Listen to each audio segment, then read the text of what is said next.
Uma descoberta científica revolucionária na Universidade da Califórnia, feita pela Naomi Eisenberg, muda totalmente o nosso pensamento relacionado ao estigma do HIV. Nessas descobertas, a Naomi descobriu que a dor social ativa as mesmas áreas do cérebro quando a pessoa sente uma dor física. Essa dor social, ela é sentida e percebida quando a pessoa sente rejeição, exclusão, ou vive em isolamento. Nos últimos vídeos colocados aqui no canal, especificamente sobre HIV e especificamente sobre saúde mental, inclusive tem uma playlist criada para isso. Eu falo e trago vários dados sobre depressão, ansiedade, isolamento, solidão nas pessoas que vivem com HIV. Hoje, nesse vídeo, eu vou explicar para você um pouco da fisiologia leve ali, de quando o corpo sente uma dor física e também dos caminhos neuronais que o corpo faz quando ele sente uma dor social, como essa exclusão e rejeição que a gente está falando. E, naturalmente, você sabe que uma pessoa que vive com HIV nos dias de hoje ainda passa por muito preconceito e discriminação. Em forma de defesa, essa pessoa prefere o quê? Se esconder, porque é uma questão de evitar a dor e de sobreviver. As áreas afetadas no cérebro, quando a gente sente dor, seja ela física ou social, são córtex cingulado anterior e a ínsula anterior. Vou deixar aqui uma imagem para vocês perceberem mais ou menos a localização de onde fica. Ou seja, a gente sai um pouco desse imaginário que sentir essa dor, se isolar e ficar triste por ter HIV é uma fraqueza emocional da pessoa. E a gente traz uma responsabilização para todo o coletivo, né?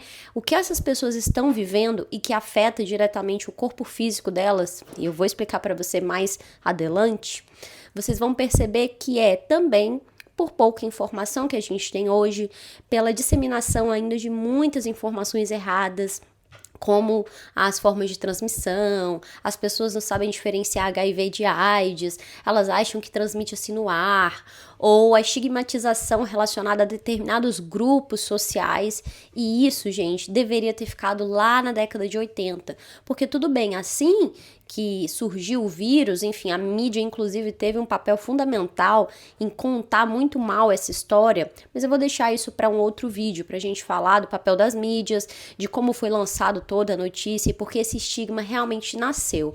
Mas o questionamento hoje é por que ele ainda perdura? A gente tem tanta informação, a gente tem tanto artigo científico, a gente tem tantos canais aqui para acessar informação, né? Não sei se você sabe, mas eu vivo nessa condição há 8 anos. E outras também. Sou profissional da saúde, tenho uma formação em enfermagem obstétrica e atualmente trabalho em prol do ativismo para reduzir o estigma, o preconceito e para atender terapeuticamente as pessoas. Aqui na descrição você encontra curso, grupo de relacionamento exclusivo para pessoas vivendo com HIV, consultas terapêuticas e várias outras possibilidades. Também tem um livro meu, que eu espero que agora em 2026 seja lançado, HIV Vivendo, onde eu vou mostrar como eu consegui ultrapassar esse estigma interno. Então eu vou trazer muito de relatos meus, mas também científicos sobre maternidade, gestação, relacionamentos e quais ferramentas ali eu consegui utilizar para lidar com tudo isso. Mas bora seguir o fio e bora entender sobre dor física e dor social. Lembrando que é muito importante internalizar isso. O estigma não atinge só a autoestima, ele atinge o cérebro da pessoa que vive com HIV.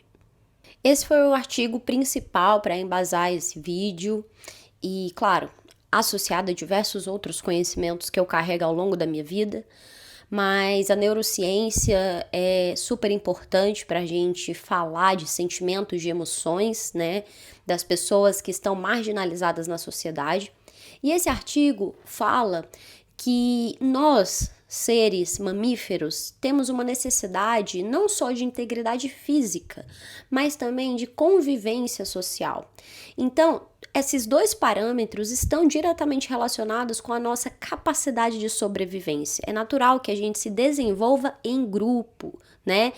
Então, eu até falei no meu último vídeo o impacto do isolamento na pandemia, como já foi difícil para nós, né? Então, isso também acontece com as pessoas que vivem com HIV.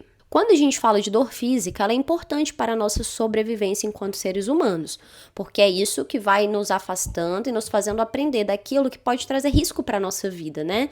Quando uma criança é pequena, se ela, sei lá, pega em alguma coisa quente, esses dias os meus gatinhos, que inclusive estão dormindo ali, ó, em cima do travesseiro, eu estourei uma pipoca de micro-ondas e ele veio mexer no saco, tava quente. E ele, eu acho que triscou o nariz, enfim, saiu rapidão correndo. Depois não chegou mais perto da pipoca. Então, a gente aprende, né? E tem até aquela frase que fala: quem não aprende pelo amor, aprende pela dor.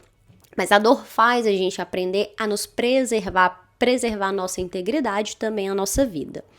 Bem, quando a gente passa por um processo de lesão tecidual, né, um corte, uma agulhada, ou até mesmo algumas dores que não necessariamente a gente pode ver um dano externo, né?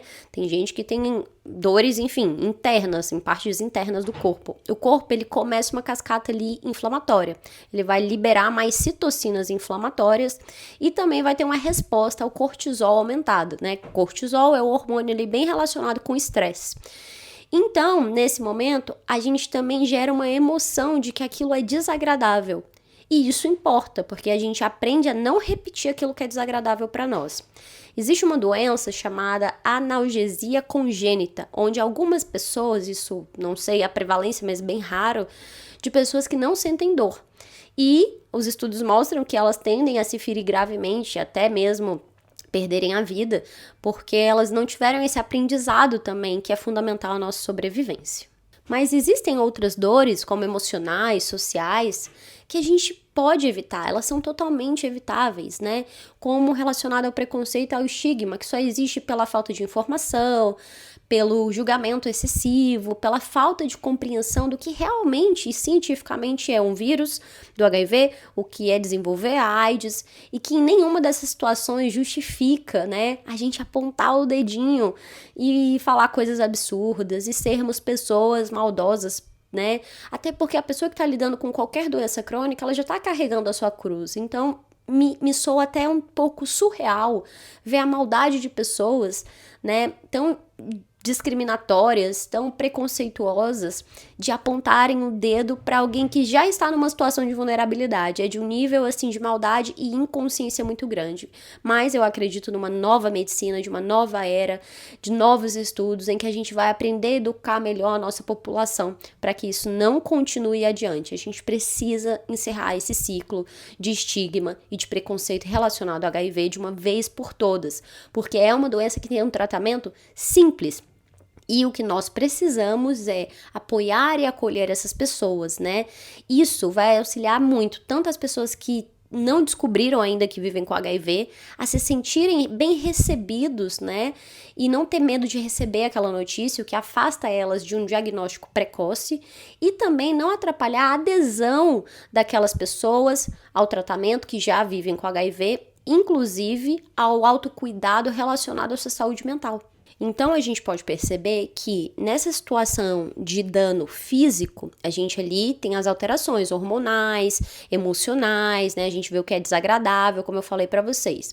Quando a gente tem uma dor social, de rejeição, exclusão, silenciamento, isolamento, também acontece esse mesmo parâmetro fisiológico no corpo das pessoas, né? Tanto o estudo da Naomi Eisenberg como outros, esse que eu citei aqui para vocês também, ele mostra algumas metodologias que foram utilizadas, eu vou tentar resumir já para vocês entenderem melhor, mas como se chegaram a essas conclusões. O fato é que na dor social também se altera as citocinas inflamatórias, ou seja, também tem uma alteração neuroendócrina e também tem a elevação do cortisol, né, dessa percepção, até mesmo da eletricidade que se passa através dos eletrodos que eram colocados na pele das pessoas, e isso acontece quando a gente está sob estresse, o nosso sistema simpático ativa, nossas glândulas sudoríparas, ou seja, de suor, elas começam a fazer a gente suar, né, aquele nervoso. Então, há vários indícios físicos que mostram que uma pessoa está sob sofrimento psíquico e sobre estresse. Um dos testes realizados para identificar essa questão da dor social é chamado Cyberball. Era um jogo, a pessoa participante entrava, né? Ele estava no experimento científico e ele achava que ia jogar com mais 2 outras pessoas que estavam em outras salas. Achava que ia fazer um jogo online. Só que essas 2 outras pessoas não existiam, tá? Era apenas ela, a pessoa estudada, e a depender do objetivo do investigador, tinha 3 hipóteses para ela passar. Ou o computador ali estava programado e ia gerar uma rejeição, onde ela não ia receber a bola, não ia receber passes, né, o número de vezes adequado, e aí monitorizando essa pessoa ver o que ela sentia. Uma outra hipótese, ela era a inclusão, onde essa pessoa ia receber um número de passes igual, ia se sentir participando daquele jogo. E uma terceira hipótese era de que o investigador diria que eles tiveram um problema técnico e essa pessoa nem mesmo poderia jogar, ela iria ficar apenas olhando, né? O que faria ela também se sentir excluída de um grupo. E por mais que fosse ali um grupo que ela está acabando de conhecer, já foi o suficiente para gerar alterações neuroendócrinas e todas essas alterações hormonais e físicas que eu falei para vocês anteriormente. Tá, Carol, mas eu ainda não consegui entender muito bem qual a ligação disso tudo, dor física, dor social e viver com HIV. A gente está falando especificamente do estigma e do preconceito, que são dos piores fatores que atualmente a gente tem que enfrentar relacionado ao HIV, né? Porque tratamento efetivo a gente tem, muitos métodos. Atualmente a gente teve uma notícia super positiva de que o Brasil eliminou a transmissão vertical de mãe para filho. Então tem muitos avanços científicos acontecendo. Precisa acontecer o avanço aqui dentro da cabeça das pessoas, né?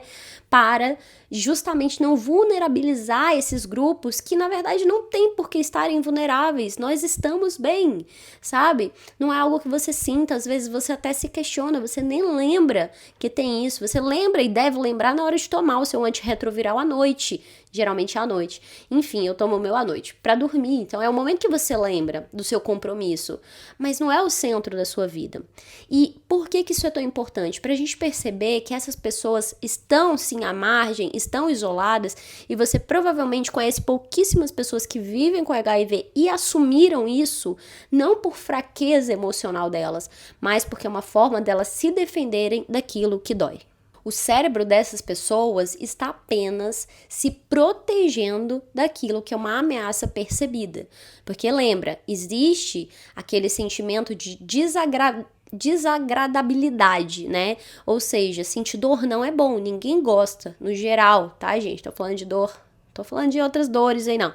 Mas dor, né, enfim, desnecessária, ninguém gosta. Então, o seu instinto natural é evitar, é fugir. Então, para a pessoa que vive com HIV, é natural que ela pense, fui rejeitado quando falei. Tô vendo o exemplo do outro colega ali que falou e, nossa, olha como ele foi discriminado, excluído, cancelado, perdeu o emprego, enfim, várias possibilidades de punições. Perdeu o relacionamento, perdeu quem ele amava. Então, o que a pessoa pensa que vive com HIV? Para eu evitar essa dor, então eu tenho que esconder esse fato, é só eu não falar. E elas vivem escondendo algo que, apesar de não ser o centro da vida delas, é algo importante sobre a saúde delas, sobre o estilo de vida delas e sobre a história delas. O estigma, ele machuca o cérebro, ele ativa circuitos de dor e ele coloca o corpo em estado de alerta crônico. Isso é muito perigoso, tanto para a saúde física, quanto para a saúde imunológica, para a saúde mental e para a saúde integral dessa pessoa. Então entenda que o tratamento dela e a vida dela, a qualidade de vida, podem estar sendo afetados desnecessariamente, porque a ciência evoluiu, todo mundo estudou, criou uma medicação para ela, mas essa crença social de que eles são alguém que devem ficar silenciados e isolados prejudica a integridade, né? Prejudica, na verdade, a sua saúde integral. Então, a pessoa com HIV, ela pensa, se me rejeitam, eu sofro. Então, se eu me escondo, eu me protejo. E isso gera isolamento, afastamento, enfim, e é terrível, gente. Hoje, eu posso dizer para vocês que novos canais de abertura estão nascendo. Tem o meu Instagram, se você ainda não me segue lá, porque eu vivo nessa condição também, eu mostro que a vida continua, eu sempre falo que meus problemas são outros, né? e que a vida, os boletos, os sonhos, viagens, muita coisa continua. Também tem um curso H Vivendo muito importante para você que ainda não conseguiu chegar a essas conclusões, aonde eu vou te dar muitas ferramentas e muita inspiração, né, terapêutica, baseada em neurociência, fitoterapia, muita coisa complementar para te deixar ainda mais forte emocionalmente, né, e ainda mais saudável. Porque saúde não é só você apresentar que está indetectável e intransmissível. Essa é a primeira parte, é básico, é para garantir a nossa vida. Mas ser saudável é muito mais amplo que isso. A gente precisa estar bem do corpo, bem da mente, bem das nossas emoções, dentro das nossas relações, se sentindo forte para construir nosso futuro, nossa vida, nosso dia a dia, nosso cotidiano. Então, conta comigo, aqui na descrição tem muitos serviços, tem curso, tem o grupo que eu falei para vocês, tem o Instagram, tá? Esse espaço é para vocês também, pessoas que vivem com HIV, enfim, profissionais de saúde, é importante replicar esse tipo de conteúdo, porque eu acredito mesmo que a gente está entrando numa nova era em que o tratamento para as pessoas que vivem com HIV vai ser bem diferenciado, as coisas, elas vão mudar, as coisas, elas precisam mudar. Então, falar de dor social é uma questão de saúde pública quando a gente está falando de uma doença estigmatizada, tá? A gente está olhando para a qualidade de vida dessas pessoas. Se a pessoa vive sobre um nível de estresse contínuo, de alerta crônico, ela pode ter sua saúde mental prejudicada, sua imunidade prejudicada, inclusive seu autocuidado prejudicado, que está diretamente relacionado com a sua adesão ao tratamento. Então entenda uma coisa de uma vez por todas: preconceito não é opinião, é uma agressão neurobiológica. Combater o estigma não é um favor que você faz, é uma questão de humanidade, é uma questão de saúde pública. Eu sou profissional da saúde, sou uma pessoa que vive com HIV e posso dizer para vocês que conexão cura, o silêncio e o isolamento adoecem. Então, se você vive ou não com HIV, não menospreze essa dor. A gente tem o hábito de negligenciar a dor muitas vezes. Esse silenciamento, esse medo de ser descoberto, esse medo e essa pressão que a gente tem quando precisa contar para alguém, isso é muito sofrimento, gente. A gente precisa mudar essa história de uma vez por todas, né? O HIV já venceu batalhas muito mais difíceis e hoje a gente está aqui. A gente tem direito à fala, à vida, a gerar transformação, serviços, produtos, crescer juntos. Enfim, vamos viver, tá? Vamos viver, vamos aprender mais se a gente tem dúvida, vamos buscar fontes acessíveis e adequadas. E é isso. Se você vive com HIV, mais uma vez, eu te convido a estar junto comigo e esse grupo que está crescendo para você não passar por tudo isso sozinho, para a gente poder partilhar coisas cotidianas, tanto relacionadas ao HIV ou não, para a gente poder se ajudar na adesão ao nosso tratamento, a inspirar uns aos outros, né? Porque a história de cada um é com certeza uma história bonita para se contar, tudo depende da ótica de quem está contando. E é isso. Beijo de luz da lua e até um próximo vídeo. Tchau!